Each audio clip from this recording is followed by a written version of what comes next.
देखिए जया, मैं बताऊं आपको, अगर आप मैं घटनास्थल के बिल्कुल 30 मीटर की दूरी पर खड़ा हूं और इस वक्त जो है नारेबाजी हो रही है, घटनास्थल के बिल्कुल पास में नारेबाजी हो रही है और प्रदर्शनकारी ये कोशिश कर रहे हैं कि किसी तरह से वो मस्जिद के एरिया में घुस जाए और कुछ वहां पर तोड़ फोड़ करे। हालांकि जो है उन्होंने पहले ही ऐलान किया था कि पुलिस को भी अलर्ट की चेतावनी दे दी थी कि अगर आप जो है खुद एक्शन प्रशासन नहीं लेगा तो हम अपने तरीके से, फिर हिंदू संगठनों ने कहा था, ऐलान किया था कि हम अपने तरीके से जो है फिर यहाँ पर जो है घटनास्थल पर जो है प्रदर्शन भी करेंगे, जो हमें करना होगा, तोड़ फोड़ करनी होगी वो भी करेंगे। तो उसको लेकर हालांकि पुलिस ने रोकने का जरूर प्रयास किया था, लेकिन नहीं रुके प्रदर्शनकारी। धारा 163 टूटी है और अब बिल्कुल घटनास्थल के आसपास जो है प्रदर्शन हो रहा है, वाटर कैनन छोड़े जा रहे हैं और साथ में हल्का फुल्का अभी लाठीचार्ज भी हुआ है, जो पुलिस से हाथापाई हुई है। कुछ जो नेता है उनको जो है हिरासत में भी लिया गया है। तो लगातार अभी भी घटनास्थल पर प्रदर्शन हो रहा है, लगातार नारेबाजी हो रही है। किसी तरह से ये जो प्रदर्शनकारी है ये आगे बढ़ने का प्रयास कर रहे हैं कि वीडी शर्मा जी, जो घटनास्थल है, जो मस्जिद है संजौली मस्जिद, उसके पास किस तरह की सुरक्षा व्यवस्था है? क्योंकि कई बार, क्योंकि एक संवेदनशील मुद्दा है, मामला जो है कई बार छोटा वो बड़ा हो जाता है। आप बता रहे हैं प्रदर्शनकारी उस जगह तक पहुंचने की कोशिश कर रहे हैं, ये पूरा मामला कोर्ट में भी है, बावजूद इसके यहाँ पर इस तरह का प्रदर्शन देखने को मिल रहा है। सुरक्षा पुख्ता रहे, प्रदर्शनकारी मस्जिद तक ना पहुंच पाए, उसके लिए क्या कोशिश प्रशासन की तरफ से?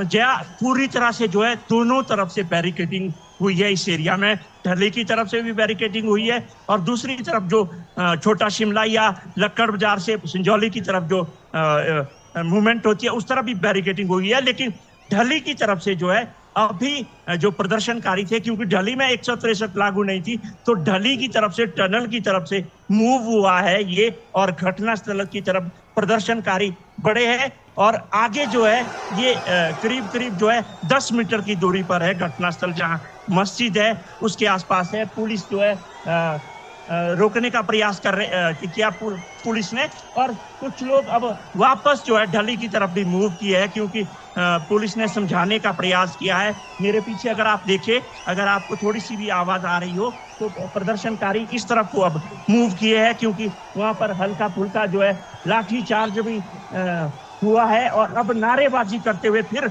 ढली की तरफ से जो है, जो इस तरफ से आगे बढ़े थे प्रदर्शनकारी।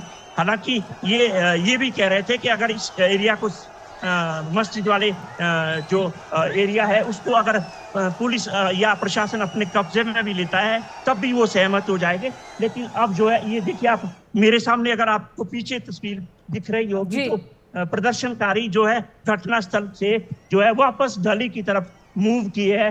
पुलिस ने रोकने का प्रयास किया, समझाने का प्रयास किया है और प्रदर्शन करते हुए अब जो है प्रदर्शनकारी इस तरफ को आ रहे हैं। जी वीडी शर्मा जी, एक बार अगर मूल विवाद की तरफ वापस से लौटा जाए, जैसे कि आप बता रहे हैं ये जो घटना है सांप्रदायिक रंग ना ले, एक जमीन के अवैध कब्जे से जुड़ा हुआ ये पूरा मामला है। ये मामला और आगे ना बढ़े, उस समस्या के मूल में अगर जाएं, तो एक बार उस विवाद को भी बता दे जिसके चलते प्रदर्शनकारी यहाँ पर पहुंचे हैं।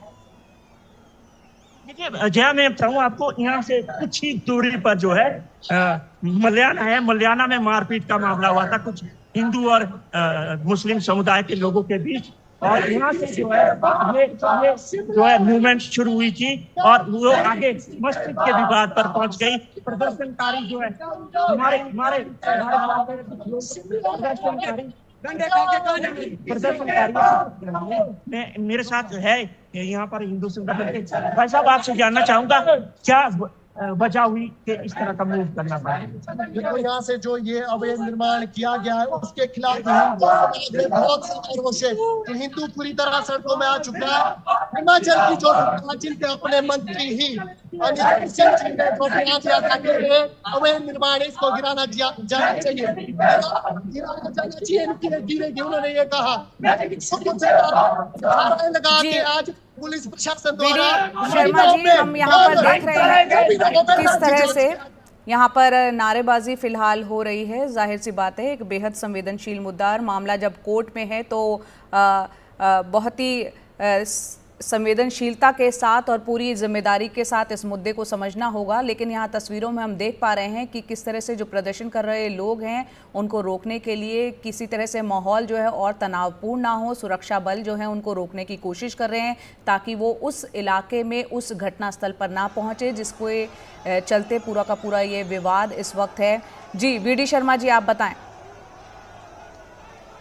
में पूरा मामला जो बता रहा था कि ये मल्याणा से शुरू होकर मारपीट से शुरू हुआ, फिर ये विवाद संजौली पहुंच गया। संजौली में ये हिंदू समुदाय के लोग कह रहे थे। हालांकि लोकल जो लोग हैं उन्होंने भी जब ये इसके ऊपर जो सुनवाई चल रही थी कमिश्नर के कोर्ट में, तो अपनी तरफ से उन्होंने एडवोकेट दिया और ये कहने का प्रयास किया कि यहाँ पर जो है अवैध निर्माण हो रहा है और यहाँ पर जो ऐसी एक्टिविटी होती है जिससे कहीं ना कहीं जो है महिलाओं का निकलना मुश्किल हो जाता है। वीडी शर्मा जी, आपने बताया 44 बार अब तक पेशी हो चुकी है, इस मामले पर सुनवाई हो चुकी है, तो ये तनाव अचानक से क्यों देखने को मिल रहा है? देखिए, मैं जैसा आपको बता रहा हूँ, जो मारपीट का मामला शिमला के ही मल्याणा संजौली के साथ निचला एरिया है मल्याणा, वहां पर मारपीट शुरू हुई। जी। मुस्लिम युवकों ने एक हिंदू युवक के साथ मारपीट की और मारपीट के बाद ये मामला वहां से मूव करता हुआ संजौली पहुंचा। संजौली में इसलिए पहुंचा कि संजौली में यहाँ पर जो है मस्जिद थी, मस्जिद में जो लोग वहां पे मारपीट जिन्होंने की उससे जुड़े लोग, कुछ लोगों को ये कहा गया कि संजौली में जो मस्जिद है वहां रहते हैं। उसके बाद से ये मामला जो है हिंदू संगठनों ने जो है धरना प्रदर्शन करके संजौली में और ये कहने का प्रयास किया कि यहाँ पर जो मस्जिद है वो अवैध है, अवैध कब्जा है और जो है उसकी जो 2 से 3 मंजिलें हैं वो बिल्कुल वो कंस्ट्रक्शन जो है इलीगल है। इसके चलते जो है ये मूवमेंट आगे। जी चलिए, वीडी शर्मा जी की आवाज़ अभी हमें नहीं मिल पा रही है, लेकिन जाहिर सी बात है ये संजौली इलाका जहां पर आप तस्वीरों में देख रहे हैं, हिमाचल प्रदेश की राजधानी शिमला, यहाँ एक मस्जिद के अवैध निर्माण को लेकर ये प्रदर्शन यहाँ पर उसके विरोध में हो रहा था। यहाँ पर उनको प्रदर्शनकारियों को रोकने के लिए वाटर कैनन का जो है पुलिस इस्तेमाल करती हुई नज़र आ रही है। बैरिकेड तोड़ने की जब कोशिश की इन प्रदर्शनकारियों ने तो उनको वहां पर रोकने के लिए हल्का बल प्रयोग भी पुलिस को करना पड़ा। इलाके में इस सेंसिटिविटी को देखते हुए, संवेदनशीलता को देखते हुए सुरक्षा जो है आज चाक चौबंद यहाँ पर रखी गई थी।